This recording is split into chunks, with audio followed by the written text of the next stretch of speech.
Maligayang pagbabalik po muli sa inyo mga kaibigan. Latest weather update po tayo ngayong hapon po or gabi ng linggo. Pero bago tayo magpatuloy, like and subscribe naman po. And pahit po always ng notification bell para ma-update ko kayo sa lagay ng ating panahon. So ang Sipnosis po natin, shareline po, ang nakakapekto pa rin sa ilang bahagi ng eastern section po ng Visayas at Mindanao.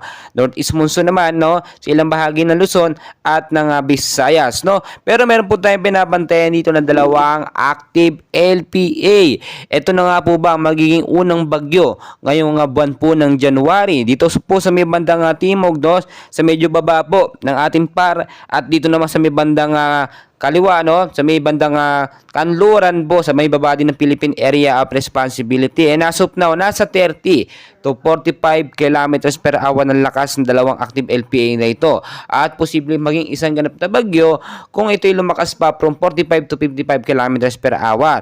Pero wala pa naman po itong direct na epekto sa ating bansang Pilipinas. Pero maging handa po pa rin po tayo sa banta po ng typhoon, no, in case po maging isang bagyo ito. So dito po tayo sa area ng Visayas, Central Visayas, Zamboanga Peninsula, Caraga, Northern Mindanao at Davao Region. Maulap po na kalangitan ng mararanasan dyan.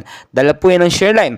So mag-ingat po sa posibleng baha, landslide po, dahil po sa moderate or heavy rains po na posibleng maranasan sa mga lugar po na nabanggit. Sa area po ng Metro Manila at ilang bahagi po na Luzon, maulap din na kalangitan ang mararanasan na may mga isolated rainfall shower na posibleng lumakas paglipas po ng ilang mga oras. So maging mapagmatsyag at mapagbantay tayo sa lagay po ng panahon, dahil kapag naging malakas po ito, yung mga localized thunderstorm, posibleng makaapekto po ito na matindi sa ating bansa. And well guys, no, please don't forget po to like and subscribe para ma-update ko po kayo sa mga susunod na ating latest daily weather update. Narito po ang inyong reporter nagsasabi, know the weather before you go, para updated at safe tayo palagi. Please don't forget to like and subscribe. Maraming salamat po.